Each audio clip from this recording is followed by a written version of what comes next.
Assalamualaikum warahmatullahi wabarakatuh. Halo semuanya, kami dari kelompok 12 mata kuliah Kreatif Graphic Design Universitas Cyber Asia.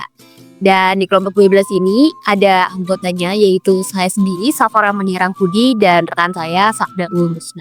Dan pada tugas kali ini kami akan merancang desain kemasan dengan brand yang kita buat yaitu Bumi.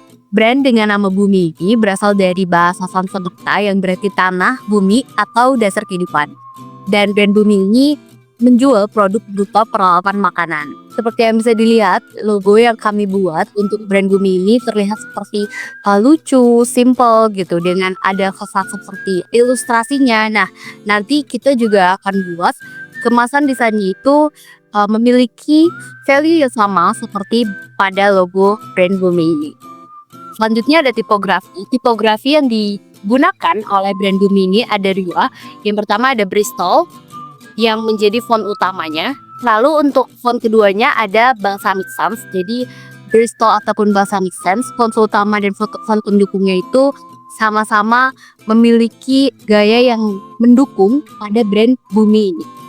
Selanjutnya ada color palette. Color palette yang kita gunakan itu umumnya adalah hijau, putih, dan kuning. Nah, kenapa kita pilih hijau, putih, dan kuning? Karena seperti dengan nama brandnya Bumi, yang artinya juga tanah atau bumi itu sendiri, kita memilih warna-warna earth tone gitu. Selanjutnya ini adalah desain kemasan yang kita buat. Desain kemasan yang kita buat ini, kalau seperti yang bisa dilihat, jadi di sini tuh ada seperti peralatan makanannya itu jika dimasukkan dalam desain kemasannya itu memiliki kesan ya kayak ada realistiknya juga gitu. Jadi seperti yang bisa dilihat di sini, garpunya itu seperti sedang mengambil bakso, lalu centong nasinya juga seperti sedang mengambil nasi, dan gitu juga dengan sendoknya seperti sedang mengambil sup gitu. Ditambah dengan desain makanannya itu menggunakan outline yang ilustrasi gitu. Jadi ada kesan lucunya juga sama seperti brand value dari Bumi itu sendiri. Lalu kalau kita lihat dari latar belakangnya atau backgroundnya, di backgroundnya itu tuh ada warna kuning yang seperti gigitan makanan gitu. Jadi berhubungan dengan produk yang dijual oleh brand Bumi ini sendiri gitu. Dan dengan desain kemasan yang seperti ini bisa juga dibuat untuk souvenir gitu. Biasanya kan ada souvenir pernikahan yang menggunakan peralatan makanan, dan supaya ditambah lagi value-nya atau supaya lebih menarik bisa dibuat dengan desain kemasan seperti ini. Seperti itu. Mungkin cukup dari saya. Pemaparan selanjutnya akan dilanjutkan oleh rekan saya yaitu Kak Sabda.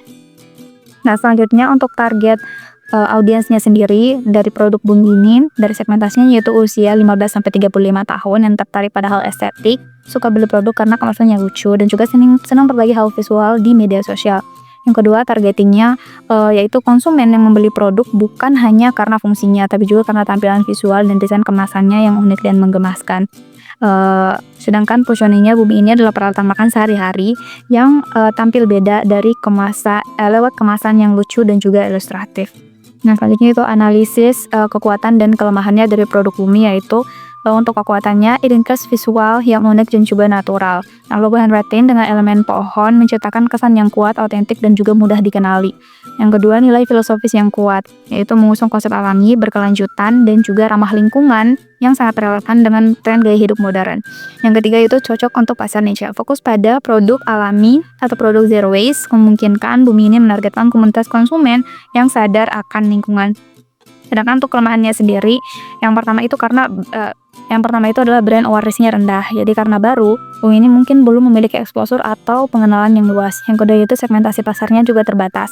Nah, produk ramah lingkungan itu biasanya cenderung menyasar pasar kelas menengah ke atas yang sadar nilai tapi juga selektif dalam memilih harga. Yang ketiga yaitu tantangan produksinya berkelanjutan.